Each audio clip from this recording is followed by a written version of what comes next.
Una sa ating mga balita ngayong tanghali, bibigyan ng malaking intelligence fund din coming PNP Chief Ronald De La Rosa ang PNP Anti-Illegal Drugs Group. Mula sa Kamkrame, may report si Lea Ilagan live. Yes, Lea.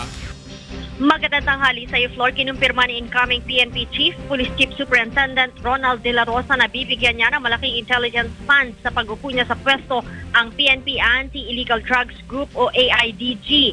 Ayon kay General De La Rosa, kailangan ng mga operatiba ang malaking budget laban sa mga sindikato ng ipinagbabawal na gamot. Ito'y upang mas maging malawak ang kanilang intelligence gathering para sa mas epektibong trabaho. Babalasahin din aniya niya ang lahat ng tauhan ng District at Regional Anti-Illegal Drug Special Operations Task Force o DAID at RAID dahil sa pagkakasangkot ng mga ito sa operasyon ng illegal na droga.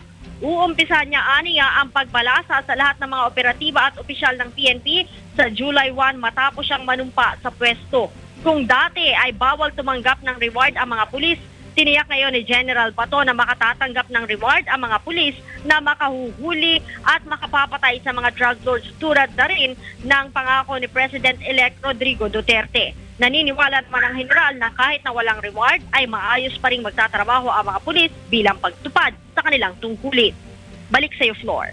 Lea Ilagan nagulat mula sa Kamkrame.